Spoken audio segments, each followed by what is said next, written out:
So you have applied to PwC, and before you get your case interview, they want you to take their assessment test. What is it? How important is it? And how do you prepare? Don't worry, these digital games are easy to play and can even be fun. In this video, I'm going to teach you first, skills PwC is testing for in the psychometric assessment. Second, example test questions and answers. Third, tips so you can perform at your best. Fourth, info on the video interview section. What is it and how can you prepare? Hi, I'm Jean with my consulting offer. Our company helps people from all types of backgrounds land their dream jobs at top consulting firms. We have helped over 500 clients like Ronnie land their jobs in consulting, and we can help you too. Now I'm getting my offer from Accenture and will be working full-time next year. I'm very happy, and I definitely wouldn't have reached this far without my consulting offer, and I can say that without a doubt. So I'm very thankful, and I want to say thank you to you 1,000 times. If you're just joining us today, remember to subscribe so you will get new videos on landing your dream consulting job as soon as they drop. What is PwC testing? A lot of consulting firms are using digital games and assessment tests like this to evaluate candidates and automate the screening process. So what is PwC testing for with this assessment? There are 4 skills, all very important to consulting. First, working under pressure. Second, numerical reasoning. Third, logical reasoning. Fourth, decision-making ability. Let's dive into each of these. Working under pressure. Consulting can be stressful with tight deadlines and high client expectations. By making these online assessments timed, they can see if you can remain calm and perform under pressure. Numerical reasoning. Simply put out, consultants need to be good at math. Just like traditional cases test for quantitative analysis, so do these online assessments. Logical reasoning. Consultants often have to solve a problem without having all the information necessary. This online assessment tests if you can take the information you have and make the most logical recommendation by reading patterns. Decision-making ability. Finally, consultants need to be confident in making decisions. This test is a chance to show your ability to quickly process information, memory to retain information, and ability to ultimately make a decision. Let's dive into some examples of the PwC assessment questions. We will start with numerical reasoning examples. One type of numerical reasoning problem that PwC test has is simple math questions. For example, several circles containing numbers and a mathematical operator will be flashed on your screen. From memory, you need to select which circle flashed up, place them in the right order, and then complete the calculation, shown in the sequence. You'll then select the correct answer from the multiple choice options displayed at the bottom of the screen. The math itself isn't too difficult, but remembering the order can become tricky, as the number of circles in the sequence increases in later questions. Let's move on to an example of a more challenging numerical reasoning question. A pizza restaurant wants to offer its food via delivery.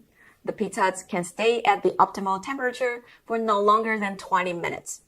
The speed limit in the city is 30 miles per hour. What is the maximum delivery radius to ensure the pizzas arrive at the optimal temperature? A, 8 miles. B, 10 miles. C, 15 miles. D, 20 miles. Just like you would in a consulting case interview, start by determining the equation you want to solve for. For this problem, you want to use the distance equals rate times time formula. We're trying to solve for distance. The rate is 30 miles per hour. The time is 20 minutes. We want to convert these values to have the same unit of measurement. 30 miles per 60 minutes is the same as 30 miles per hour. 20 minutes is the same as 1/3 hours. Let's use hours. 30 miles per hour times 1/3 hours equals 10 miles. The maximum delivery radius is 10 miles. The correct answer is B. It's helpful to familiarize yourself with basic formulas like this. Another common one might be net present value. Let's try a slightly harder question. In 2017, a company had revenue of 48 million in the competitive chocolate brownies market. At the time, the market was valued at 144 million. In the 3 years since, due to a healthy diet trend, the market has shrunk by 1/3 and the company's revenue have fallen by 7 million. What percent change is the market share in 2020 compared to 2017? A, 10% larger. B, 15% larger. C, 40% larger. D, 28% larger. So we know that market share equals revenue divided by total market value. To determine the change in market share, we need to do 2020 market share minus 2017 market share, divided this by the 2017 market share, and then multiply by 100. In 2017, the market share was 48 million divided by 144 million equals 33%. Now we need to calculate the market share in 2020. The revenue is 48 million minus 7 million equals 41 million. The market share is 1/3 of 144 million, which is 96 million. 41 million divided by 96 million equals 43%. Now, let's bring back our formula. 43 minus 33 equals 10%. 10% divided by 33% equals 0.28. 0.28 multiplied by 128%. That means it's approximately 28% larger. The answer is D. Note that choice A can trip you up. The market share is 10% higher, jumping from 33% to 43%. But the question asks, what is the percent change? Make sure you read the question carefully. There you have it. Examples of numerical reasoning problems. This section may be especially important if you don't have a quantitative background on your resume, or if your standardized test scores are low. At the same time, you don't need to be a rocket scientist to ace this test. This will test grade school level math concepts, such as arithmetic, percentages, and estimates. To learn or practice those skills, you can use resources such as Elevate. We will include the link in the description box below. Now let's move on to logical reasoning examples. Logical reasoning asks you to identify patterns and trends across a series of images with different shapes and arrangements. These tests require no prior knowledge. Let's start with an easy one. Select from the option below that matches the arrangement above. You have a square in the top left and a triangle in the bottom right of a square. The first choice has a square in the top left, but the triangle is in the top right, not bottom right. The second choice has a square in the bottom left, not top left, and the triangle is in the top right, not bottom right. The third choice has a square in the top left and a triangle in the bottom right.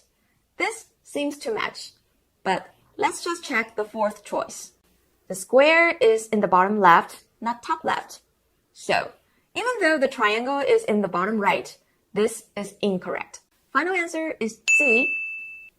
As you can see, this one was pretty easy, but it will become more complicated as you progress. The squares begin to rotate in later questions. Let's take a crack at a slightly harder problem. You might look at this example and have no idea where to start. First, let's recognize the elements of the pattern. There seem to be 3 key elements: the type of shape, the color of the shape, and the arrow. The type of shape alternates between a diamond and a circle. The color of the shape goes pink, blue, green, and repeats. And the arrow rotates around the square in a clockwise direction. So now that we have clearly determined the pattern, we should be able to predict the next shape. The type of shape should end on a diamond. So the next one should be a circle. That eliminates option B and E.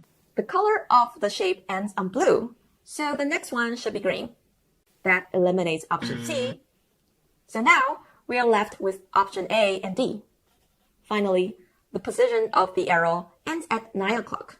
So the next one should be at 12 o'clock. Option D is at 12 o'clock, while option A is at 9 o'clock. So the correct answer is option D. Again, once you have practiced a few, these questions are not that hard. But read each question carefully.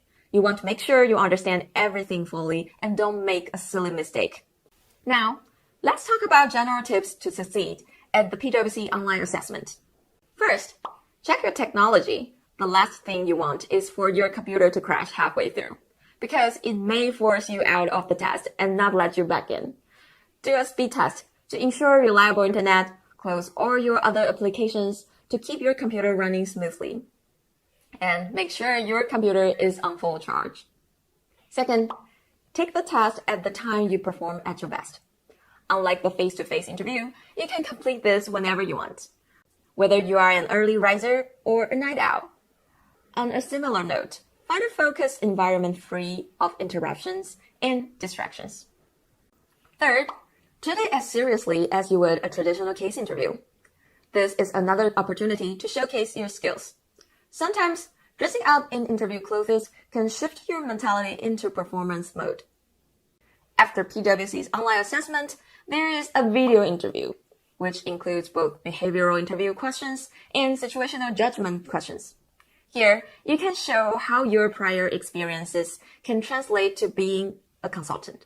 Examples of behavioral questions include, tell me about a time when you faced an interpersonal conflict with a coworker. Or, tell me about a time when you solved a problem using data. Or, why do you want to work for PwC Consulting? We have a whole video just on behavioral interview questions. So, to find out how to best prepare for behavioral interviews, click on the link in the description box below. For the situational judgment questions, which are common among other consulting firms, such as Deloitte too, you will be given a hypothetical workplace scenario and asked what the best and worst way to respond to it is. When answering these questions, keep in mind that 5 values at PwC, because these are the competencies that they are looking for. Act with integrity. Make a difference. Care. Work together. Reimagine the possible. You can read more about these on PwC's website. It can also be helpful to reference any important competencies you have been taught by your MCO coach or during networking calls with PwC employees. The best and worst answers are not always clear-cut. There may be multiple options that seem like the best course of action. So choose what you feel is best. As long as you don't mark the worst course of action as your best and vice versa, you will be okay. These tests want your honest feelings and are designed to test those fishing for the right answers or those who demonstrate inconsistencies. Here's an example of a situational judgment question. Alex and Brad are new hires and have been staffed on the same case together with a manager named Kelly. Every time Brad meets with Kelly, she voices valid complaints about how Brad's work doesn't meet the standard and isn't meeting deadlines. Brad seems like a nice guy, but he's overwhelmed. What should Alex do? A. Alex should focus on his own performance. It's his first case and he hasn't proven himself yet. Even though he has some free time, if he takes on too much, he may get overwhelmed too. B. Alex should invite Brad out for dinner so they can vent about their challenges working with Kelly. Brad will appreciate the friendship. C. Alex should privately chat with Kelly and offer to stay late to train Brad. This may not get the work done in time, but Brad will learn some skills. D. Alex should just offer to do Brad's work for him, because otherwise Brad will be reprimanded. In the end, all that matters is that the work gets done and the client is happy. Upon reading, C sounds like the best answer and B sounds like the worst. But let's do our due diligence and go choice by choice. Choice A. While it's important to individually perform well, what matters most is the team's performance. By letting someone struggle, you don't demonstrate the care or work together, which are values that PwC prides itself on. Choice B. While this may seem like an easy and fun approach, it doesn't help solve the problem. Brad will still be struggling at work, and it's unethical to gossip behind your boss' back. Choice C. Investing in your teammates' growth is a sign of leadership. Although it's important for the work to get done, it's more important that Brad has the skills and confidence to improve. Making your manager aware is also a good step. Choice D. This is the classic feed a man, he eats for a day. Teach a man to hunt, he eats for a lifetime. Brad needs to be self-sufficient in order to be a productive team member at PwC. Plus, he may not appreciate you taking over his responsibilities. C is the best course of action. A, B, and D all sounds like bad approaches. But it's up to you to decide which is the worst. In my opinion, it's B. the problem remains unsolved and you have potentially created a bigger problem of gossip in the workplace. If you like to practice more of these, you can have a friend or colleague make up scenarios or simply reflect on your prior workplace experiences. So there you are, everything you need to know about the PwC psychometric assessment. Now, it's time for you to start practicing. And if you want to become good enough to land a consulting job, we can help you. We offer an entire curriculum teaching you how to prepare for consulting interviews, including the case and behavioral fit interviews, one-on-one coaching with former MBB consultants who can work on your specific casing strengths and weaknesses. We have a proven process. In fact, here are John and Ronnie, two clients who landed their dream consulting offer after working with MCO. So my results from working with Davis and his team were like incredible. I came out of it improving my resume like tenfold, being able to be a significantly better caser than I went into the process being. I honestly was just a beginner. I didn't know much about consulting, didn't know what I wanted to do. My biggest worry was to not be able to catch up in time. I had a lot of faith in the program, and that is why I applied. And once I did, after my first session, I just knew that this was it. My coach was genuine. My coach was brilliant. Every lesson that I attended, I gained so much out of it. I couldn't have thought that I could have learned so much in 1.5 weeks. So much. And the resources that I got, you don't get them anywhere. It's very exclusive. And I think they're extremely useful. You don't only learn soft skills, you also learn casing skills. And these skills are going to stay with you throughout your life. Want to learn how you can get My Consulting Offers help to land a consulting job of your dreams? For a limited time, I have asked the My Consulting Offer team of former recruiters from Bain, BCG, and McKinsey to help anyone who's watching this video on YouTube get more interviews and land more offers. When you click the link in the description box, you will be able to book a free 30-minute strategy session with one of our team members. The best part? Typically, we charge $1,000 for these strategy sessions. But until the slots run out, you can grab one of the $1,000 strategy sessions today, absolutely free. All you need to do is click on the link in the description box below and schedule your free strategy session.